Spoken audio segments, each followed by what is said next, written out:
Good morning, students. I wanted to give a quick overview of what you're going to be seeing on your plan today, tomorrow, and what is due on Friday.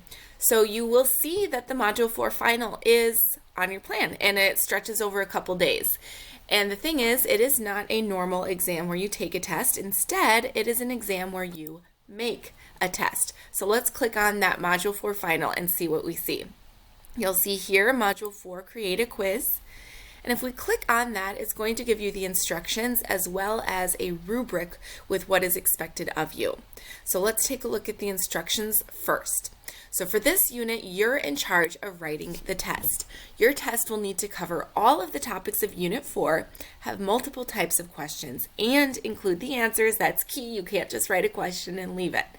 It's going to be due on Friday, May 29th. So again, you have all of today, Wednesday, tomorrow to work on it. You can create your test either in a Word document, format it, make it nice, save it and upload it, or you can make a Kahoot if you want to make it more interactive. And then you would just copy the link for the Kahoot, put it in a document, and upload that. So you still need to upload something here. So the test itself, your Create a Quiz, I'm going to be grading you on a scale of 10 and then multiplying that so that it's worth 20 points.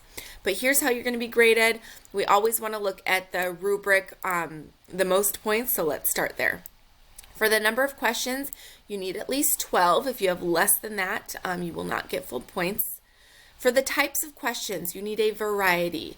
Do not make it all multiple choice, although you can have some multiple choice, some true false, some vocabulary, maybe some pictures where you have to identify certain parts. Maybe also you would have an essay question with a nice answer. For the topics of the questions, everything that we've covered in Unit 4.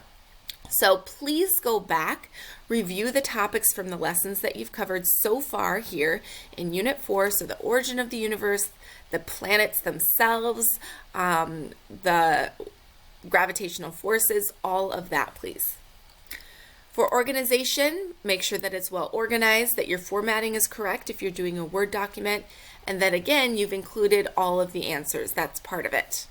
And then for your effort, I need to see that you have spent some more time reviewing before you take the test, and it's not very simple questions off the top of your head, and also that the answers are accurate. So please, again, make sure you look at this rubric, create the test, look at the rubric again to make sure that you have everything, and when you're finished, you may submit. I will probably have a couple students, if you are willing and able to share your tests tomorrow in Class Connect, do that. Maybe we can play a Kahoot or two from your classmates. So good luck, and ask me if you have any questions.